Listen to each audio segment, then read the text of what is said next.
ओम शांति। त्रिकालदर्शी, त्रिनेत्री, त्रिलोकीनाथ शिव बाबा जब इस सृष्टि पर आते हैं तो हमें तीनों कालों का, तीनों लोकों का ज्ञान देते हैं और हमारा तीसरा नेत्र खोल देते हैं। ये ज्ञान का तीसरा नेत्र जब खुलता है तो हमें अगम निगम का बोध हो जाता है। कैसे हम इस सृष्टि पर आए, कैसे हमने इस सृष्टि पर विभिन्न कर्म किए, कर्मों का क्या परिणाम हुआ और पुनः अपने कर्मों को सुकर्म बनाकर विकर्मों को दग्ध करके कैसे वापस जाना है, ये पूरा रहस्य बाबा हमें समझा देते हैं। तो ज्ञानेश्वर शिव बाबा हमें भी अपने समान ज्ञानी तो आत्मा, योगी तो आत्मा बना देते हैं। आज की मुरली भी ज्ञान के विभिन्न रहस्य खोल रही है, हमें अगम निगम का बोध करा रही है। बहुत ही ध्यान से प्यार से सुनेंगे प्यारे बाबा के मधुर महावाक्य। आज है 29 सितंबर 2025। बाबा के मधुर महावाक्य हैं, मीठे बच्चे। बाप आए हैं तुम्हें ज्ञान का तीसरा नेत्र देने, जिससे तुम सृष्टि के आदि मध्य अंत को जानते हो। प्रश्न है, शेरनी शक्तियां ही कौन सी बात हिम्मत के साथ समझा सकती हैं? सारी है ना शेरनी शक्तियां। वैसे भी शक्तियों के दिन चल रहे हैं और भक्त लोग तो आह्वान कर रहे हैं, परंतु हमें भी अपने आंतरिक शिव शक्ति अवतार को आह्वान करना है, उसे जागृत करना है। उन सुषुप्त शक्तियों को, गुणों को, अलंकारों को अपने अंदर और बाहर, कर्मों में और सूक्ष्म रीति मनसा के अंदर उजागर करना है। तो आज का प्रश्न इसी पर है कि शेरनी शक्तियां ही कौन सी बात हिम्मत के साथ समझा सकते हैं? उत्तर है, दूसरे धर्म वालों को यह बात समझाना है कि बाप कहते हैं तुम अपने को आत्मा समझो, परमात्मा नहीं। आत्मा समझकर बाप को याद करो तो विकर्म विनाश होंगे और तुम मुक्ति धाम में चले जाएंगे। परमात्मा समझने से तुम्हारे विकर्म विनाश नहीं हो सकते। यह बात बहुत हिम्मत से शेरनी शक्तियां ही समझा सकते हैं। समझाने का भी अभ्यास चाहिए। गीत है, नयनहीन को राह दिखाओ, पग पग ठोकर खाए। नयनहीन को राह दिखा प्रभु, नयनहीन को राह दिखा प्रभु, पग पग ठोकर खाऊं मैं। नयनहीन को राह दिखा प्रभु, पग पग ठोकर खाऊं मैं। नयनहीन को। ओम शांति। बच्चे अनुभव कर रहे हैं, रूहानी याद की यात्रा में कठिनाई देखने में आती है। मुश्किल होती है बाबा की याद। भक्ति मार्ग में दर दर ठोकरें खानी ही होती हैं। अनेक प्रकार के जप तप यज्ञ करते, शास्त्र आदि पढ़ते हैं, जिस कारण ही ब्रह्मा की रात कहा जाता है। अज्ञान अंधियारा है, भटकते हैं। आधा कल्प रात, आधा कल्प दिन। ब्रह्मा अकेला तो नहीं होगा ना, तो केवल ब्रह्मा की नहीं, ब्राह्मणों की भी रात है। प्रजापिता ब्रह्मा है तो जरूर उनके बच्चे कुमार कुमारियां भी होंगे, परंतु मनुष्य नहीं जानते हैं। बाप ही बच्चों को ज्ञान का तीसरा नेत्र देते हैं, जिससे तुमको सृष्टि के आदि मध्य अंत का ज्ञान मिला हुआ है। तुम कल्प पहले भी ब्राह्मण थे और देवता बने थे। जो बने थे वही फिर बनेंगे। आदि सनातन देवी देवता धर्म के तुम हो। तुम ही पूज्य और पुजारी बनते हो।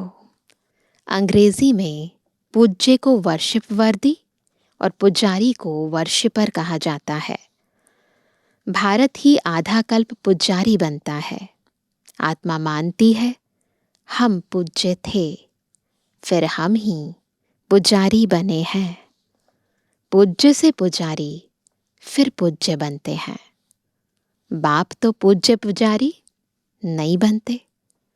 तुम कहेंगे हम पूज्य पावन सो देवी देवता थे, फिर 84 जन्मों के बाद कंप्लीट पतित पुजारी बन जाते हैं। अभी भारतवासी जो आदि सनातन देवी देवता धर्म वाले थे, उन्हों को अपने धर्म का कुछ भी पता नहीं है।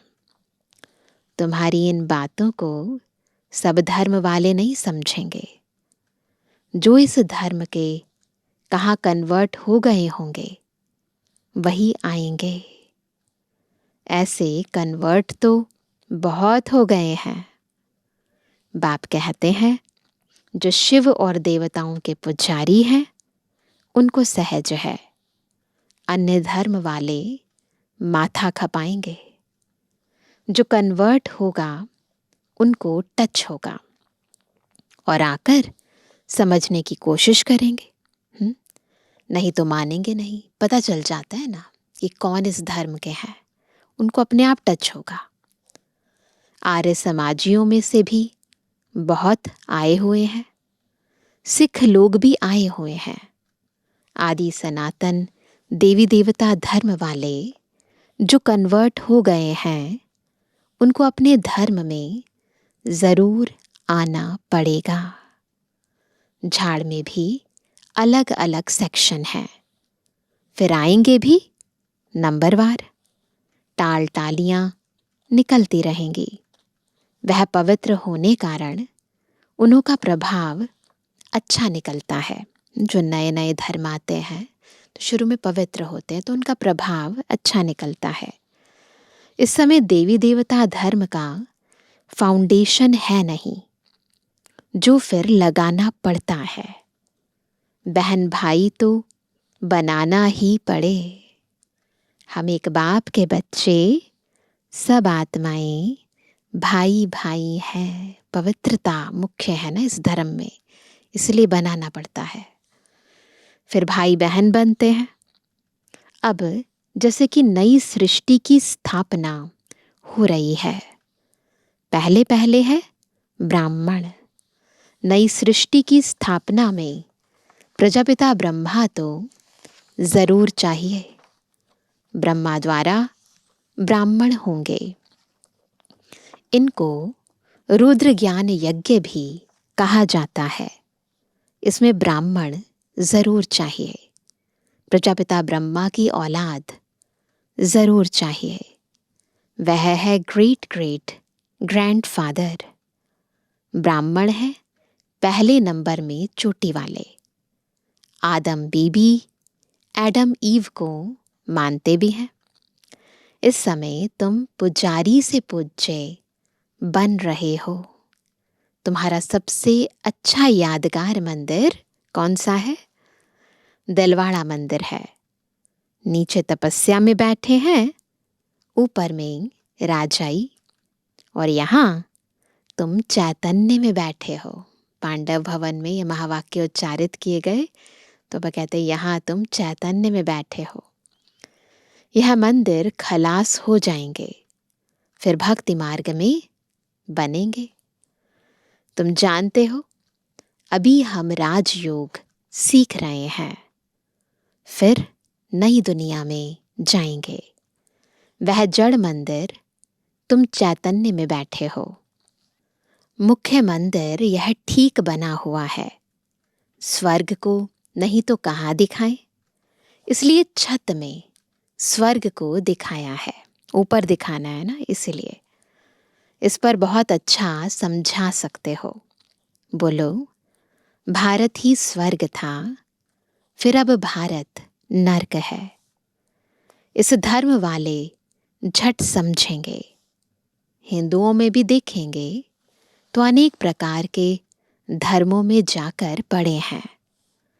तुमको बहुत मेहनत करनी पड़ती है निकालने में। बाबा ने समझाया है, अपने को आत्मा समझ, माम एकम याद करो, बस और कुछ बात ही नहीं करना चाहिए। जिनका अभ्यास नहीं, उनको तो बात करनी भी नहीं चाहिए, नहीं तो बीके का नाम बदनाम कर देते हैं। इसलिए प्रैक्टिस होनी बहुत ज़रूरी है।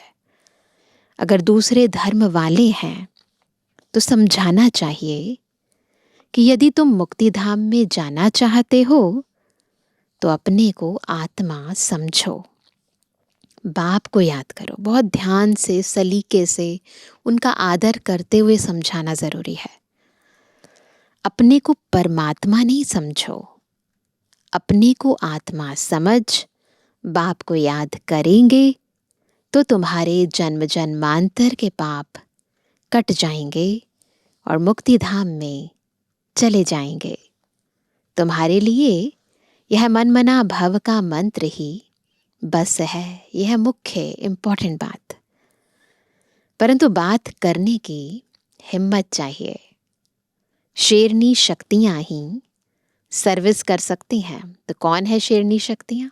भाई भी हैं, बहन भी हैं।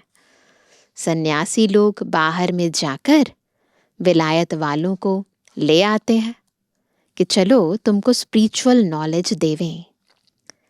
अब वह बाप को तो जानते ही नहीं, ब्रह्म को भगवान समझ कह देते, इसको याद करो। कहते हैं ब्रह्म ही ईश्वर है, बस यह मंत्र दे देते हैं। जैसे किसी चिड़िया को अपने पिंजड़े में डाल देते हैं, फंसा लेते हैं उसे, तो फिर वो उन्हीं की भक्ति करने लग जाता है। तो ऐसे ऐसे समझाने में भी टाइम लगता है। बाबा ने कहा था, हर एक चित्र के ऊपर लिखा हुआ हो, क्या? शिव भगवानुवाच। तुम जानते हो, इस दुनिया में धनी बगैर सब निधन के हैं। शिव बाबा को जानते नहीं हैं, बेहद के माता पिता को नहीं जानते, तो निधन के हैं। पुकारते हैं, तुम माता पिता, हम बालक तेरे। अच्छा, उनका अर्थ क्या? ऐसे ही बोलते रहते, तुम्हारी कृपा से सुख घने रे। अब बाप तुमको स्वर्ग के सुख के लिए पढ़ा रहे हैं, बस बोलते हैं। प्रैक्टिकल में बाबा कैसे सुख घनेरे देते हैं, ये अब हमें पता चला है। बाबा कहते, जिसके लिए तुम पुरुषार्थ कर रहे हो, जो करेगा वह पाएगा। इस समय तो सब पतित है, पावन दुनिया तो एक स्वर्ग ही है। यहाँ कोई भी सतोप्रधान हो ना सके। सतयुग में जो सतोप्रधान थे, वही तमोप्रधान पतित बन जाते हैं।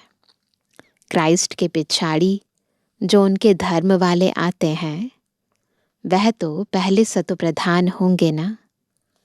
जब लाखों की अंदाज में होते हो, तब लश्कर तैयार होता है लड़कर बादशाही लेने।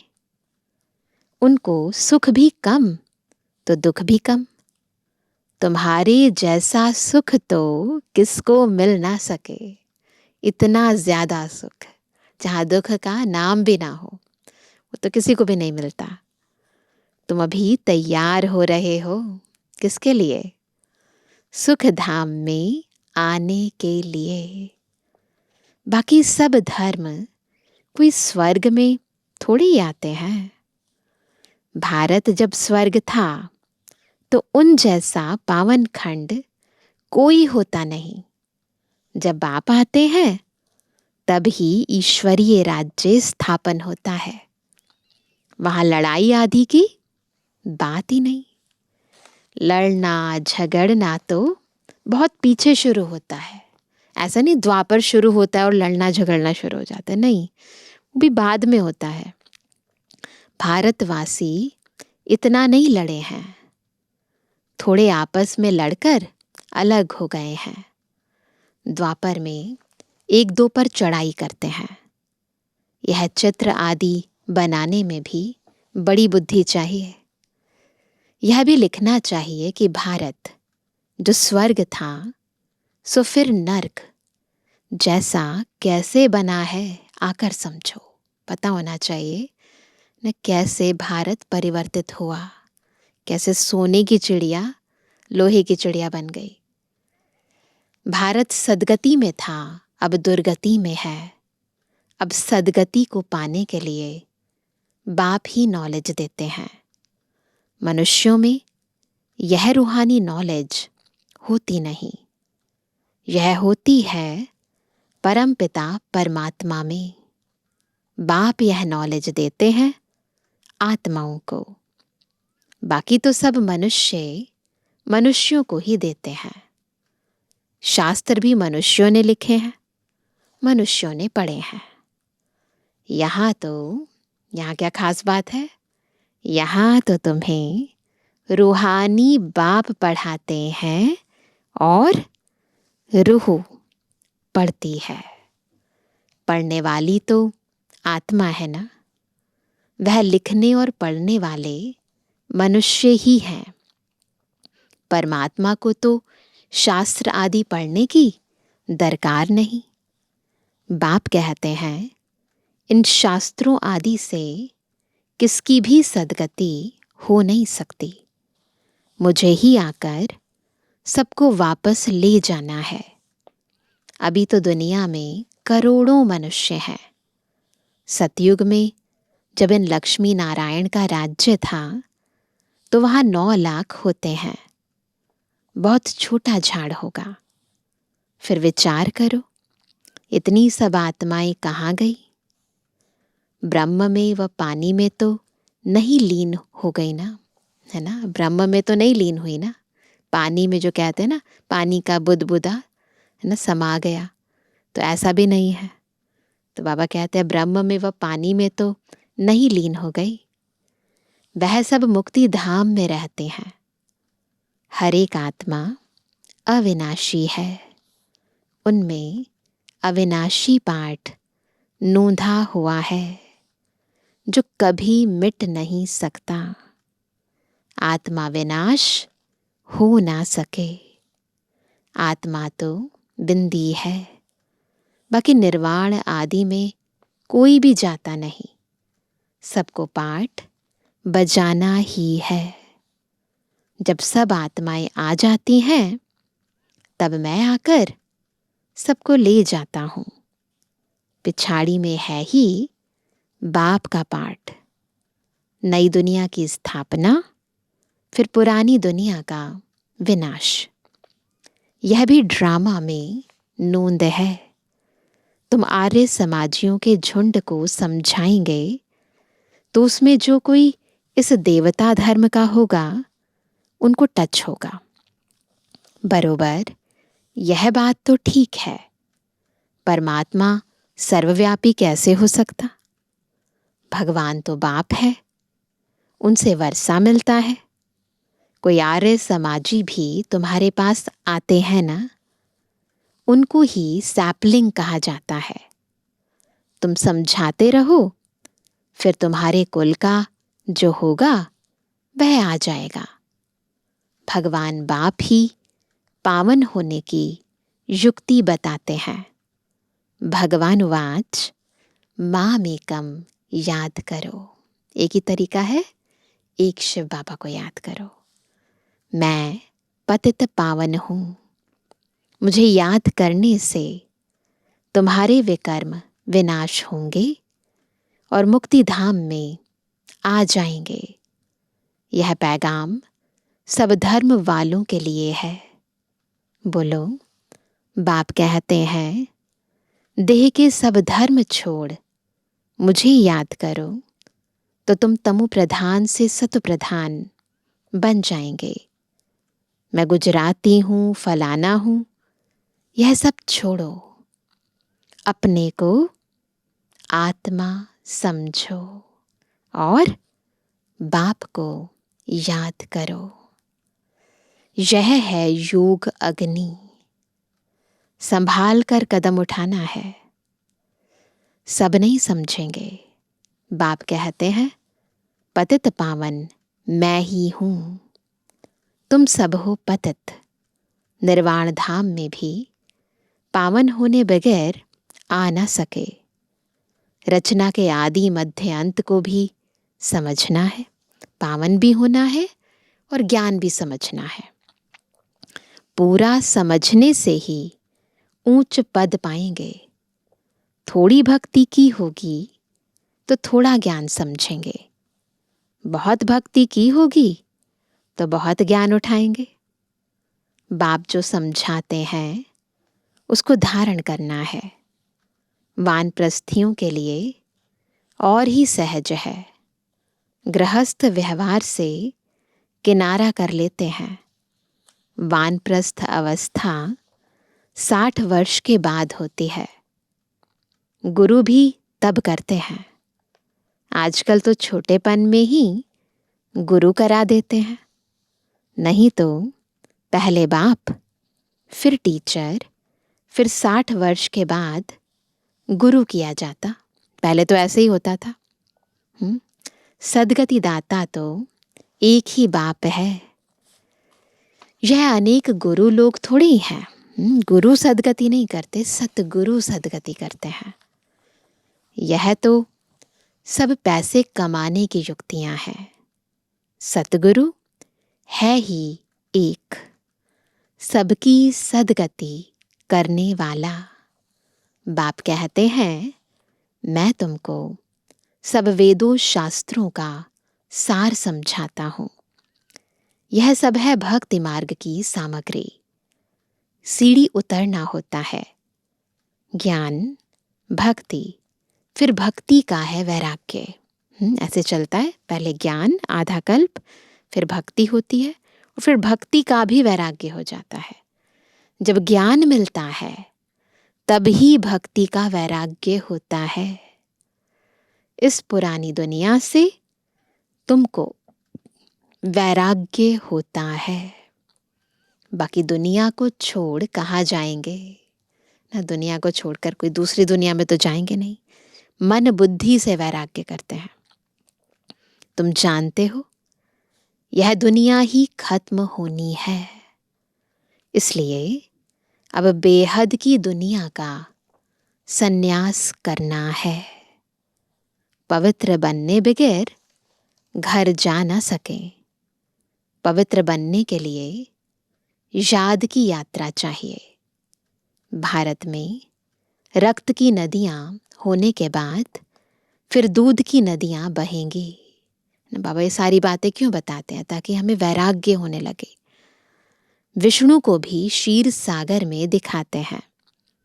समझाया जाता है इस लड़ाई से मुक्ति, जीवन मुक्ति के गेट खुलते हैं। जितना तुम बच्चे आगे बढ़ेंगे उतना ही आवाज निकलता रहेगा। अब लड़ाई लगी कि लगी, एक चिंगारी से देखो आगे क्या हुआ था। इतनी लड़ाइयाँ हैं और अभी तो चल भी रही हैं। हम देख रहे हैं सारे संसार के अंदर क्या हालत हो रही है। बाबा कहते हैं, समझते हैं कि लड़ेंगे ज़रूर। लड़ाई चलती ही रहती है। एक दो के मददगार बनते रहते हैं। तुमको भी नई दुनिया चाहिए तो क्या करना पड़ेगा? तो पुरानी दुनिया ज़रूर खत्म होनी चाहिए। तो ड्रामा के इस सीन को भी साक्षी होकर देखना है और योग युक्त रहना है। अच्छा, अच्छा मीठे में किसी के लिए जन्मवानी बच्चों पितृवानी बाप दादा का दिल जान सको प्रेम से नंबरवार पुरुषार्थ अनुसार याद कर रूहानी बच्चों की रूहानी बाप दादा को गुड मॉर्निंग, नमस्ते नमस्ते नमस्ते। धारणा के लिए मुख्य सार पहला, यह पुरानी दुनिया अब खत्म होनी है, इसलिए इस दुनिया का संन्यास करना है। दुनिया को छोड़कर कहाँ जाना नहीं है, लेकिन इसे बुद्धि से भूलना है। दूसरा, निर्वाण धाम में जाने के लिए पूरा पावन बनना है। रचना के आदि मध्य अंत को पूरा समझकर नई दुनिया में ऊंच पद पाना है। वरदान है, किसी भी आत्मा को प्राप्तियों की अनुभूति कराने वाले यथार्थ सेवाधारी भव। कौन है यथार्थ सेवाधारी? जो किसी भी आत्मा को प्राप्तियों की अनुभूति करा दे। यथार्थ सेवा भाव अर्थात सदा हर आत्मा के प्रति शुभ भावना, श्रेष्ठ कामना का भाव। सेवा भाव अर्थात हर आत्मा को भावना प्रमाण फल देना। सेवा अर्थात किसी भी आत्मा को प्राप्ति का मेवा अनुभव कराना। ऐसी सेवा में तपस्या साथ साथ है। जहाँ यथार्थ सेवा भाव है, वहाँ तपस्या का भाव अलग नहीं। जिस सेवा में त्याग तपस्या नहीं, वह है नामधारी सेवा। इसलिए त्याग, तपस्या और सेवा के कंबाइंड रूप द्वारा सच्चे यथार्थ सेवाधारी बनो। स्लोगन है, नम्रता और धैर्यता का गुण धारण करो तो क्रोधाग्नि भी शांत हो जाएगी। नम्रता और धैर्यता का गुण धारण करो तो क्रोधाग्नि भी शांत हो जाएगी। आज का व्यक्त इशारा, अब लगन की अग्नि को प्रज्वलित कर योग को ज्वाला रूप बनाओ। अभी निर्भय ज्वालामुखी बन प्रकृति और आत्माओं के अंदर जो तमोगुण है उसे भस्म करो। कैसे? निर्भय ज्वालामुखी बनकर प्रकृति और आत्माओं के अंदर जो तमोगुण है उसे भस्म करो। तपस्या अर्थात ज्वाला स्वरूप याद। इस याद द्वारा ही माया व प्रकृति का विकराल रूप शीतल हो जाएगा। आपका तीसरा नेत्र, ज्वालामुखी नेत्र, माया को शक्तिहीन कर देगा। तो इसलिए जितना हो सके ज्वालामुखी याद का अभ्यास करना है। अच्छा, ओम शांति।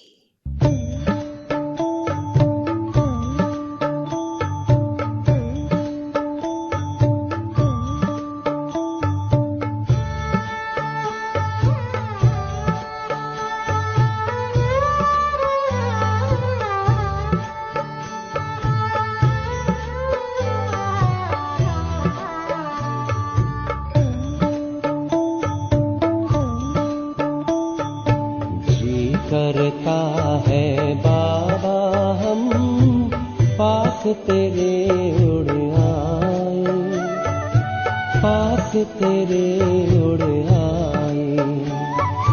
जो पिंजरे से उड़कर पंछी नीले गगन में जाए, पास तेरे उड़ आए। जी करता है बाबा हम पास तेरे उड़ आए, पास तेरे उड़ आए।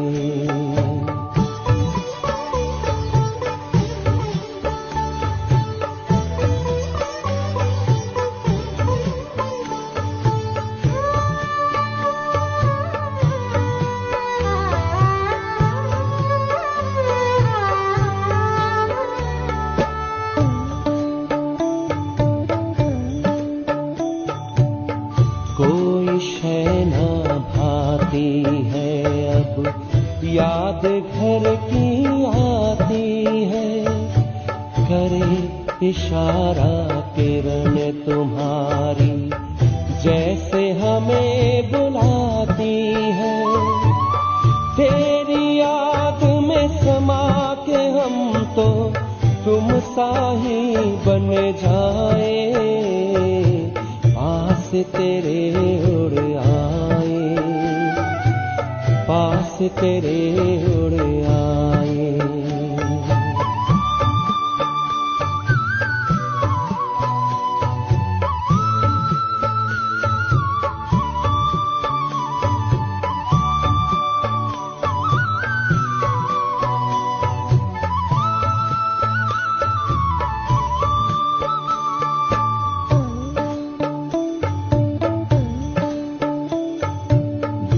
कुछ पल की बात है, फिर घर चलना साथ है।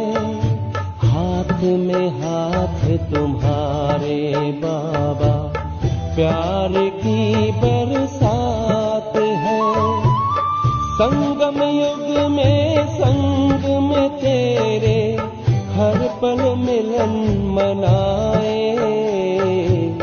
पास तेरे उड़ आए, पास तेरे उड़ आए।